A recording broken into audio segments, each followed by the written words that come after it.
How to update Diablo Immortal. Hi everyone, welcome back to Gameplay Classic.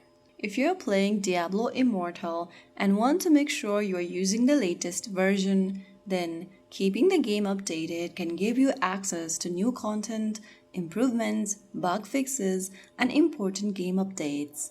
First of all, go ahead and open up your Google Play Store or your App Store, depending upon your device's operating system.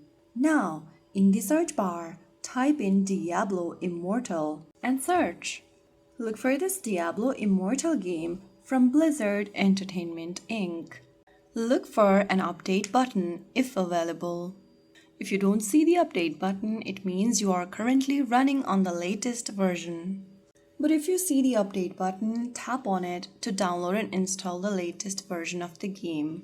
So right after you do that, you'll be able to update the Diablo Immortal game. Just make sure you have enough storage space and a stable internet connection before starting a large game update. And that's it. If you found the video helpful, don't forget to like, share, and subscribe to our channel.